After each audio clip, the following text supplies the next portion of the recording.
अब मैं आप लोगों को मिसाल भी देता हूँ और साथ साथ इसकी थोड़ी एक्सप्लेन करने की कोशिश करते हैं कि क्या है।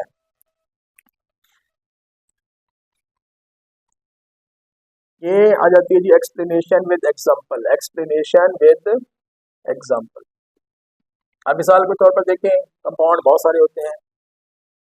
कार्बन डाइऑक्साइड भी आप लोगों के पास कंपाउंड है, वाटर भी आप लोगों के पास कंपाउंड है। मैं इनको स्पेशली क्यों बयान कर रहा हूँ, क्योंकि इसको मैं आप लोगों को एक्सप्लेन करके बताऊंगा। अब मिसाल के तौर पर जब कार्बन ऑक्सीजन के साथ रिएक्ट करती है तो फिर आप लोगों के पास कार्बन डाइऑक्साइड बनता है।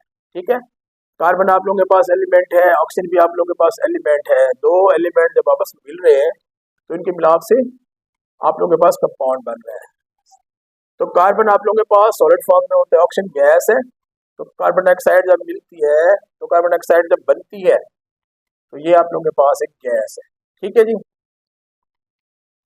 अब देखिए, जब एलिमेंट्स आपस में केमिकली कम्बिनेशन कर रहे होते हैं, केमिकली कंबाइन कर रहे होते हैं, और जब एलिमेंट्स केमिकल कम्बिनेशन करके आप लोगों के पास कंपाउंड बना रहे होते हैं, तो इस कंपाउंड के अंदर ये एलिमेंट्स अपनी शनाख्त को खो देते हैं।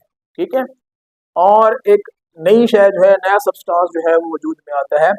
अब जो नया सब्सटेंस वजूद में आता है उसकी जो प्रॉपर्टीज होती हैं, उसके बनने वाले जो एलिमेंट्स होते हैं उनकी प्रॉपर्टीज से बिल्कुल क्या होती है, मुख्तलिफ। मिसाल के तौर पर ये सॉलिड में और ये गैस में, इनके मिलाप से जो आप लोगों के पास कंपाउंड बना है, उस कंपाउंड की खसूसियत देखें कि वो गैसवस फॉर्म में है, और इसकी जो प्रॉपर्टीज हैं वो इसकी प्रॉपर्टीज से डिफरेंट है। और फिर अगर आप इसको चाहें कि इसको आप आम फिजिकल मीन्स के जरिए, ठीक है, इसको तोड़ना चाहें, आम तभी तरीके से इसको तोड़ना चाहें कार्बन डाइऑक्साइड को, तो फिर इसको आप तोड़ नहीं सकते आमतौर पर। ठीक है जी, ये थोड़ी सी एक्सप्लेनेशन है। अब यहाँ पर देखें, हमने कहा है कि जब एलिमेंट्स आपस में केमिकली कंबाइन करते हैं तो उनके मासेस में क्या होती है जी, एक फिक्स जो रेशो होती है। ठीक है, मासेस। अब देखें, जो आप लोगों के पास कार्बन है, ठीक है, ये इसका जो मास नंबर होता है वो 12 होता है। ऑक्सीजन जो होती है इसका होता है 16।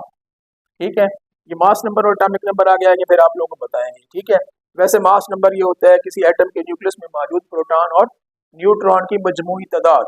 एटम के न्यूक्लियस में प्रोटॉन और न्यूट्रॉन की मजमूई तादाद को आप लोग मास नंबर कहते हैं। ठीक है, तो ये इन दोनों के मासेस में एक फिक्स्ड रेशो आएगी। अगर ये दोनों उस फिक्स्ड रेशो के साथ मिलेंगे तब जाके कार्बन डाइऑक्साइड बनेगी, वगरना नहीं बनेगी।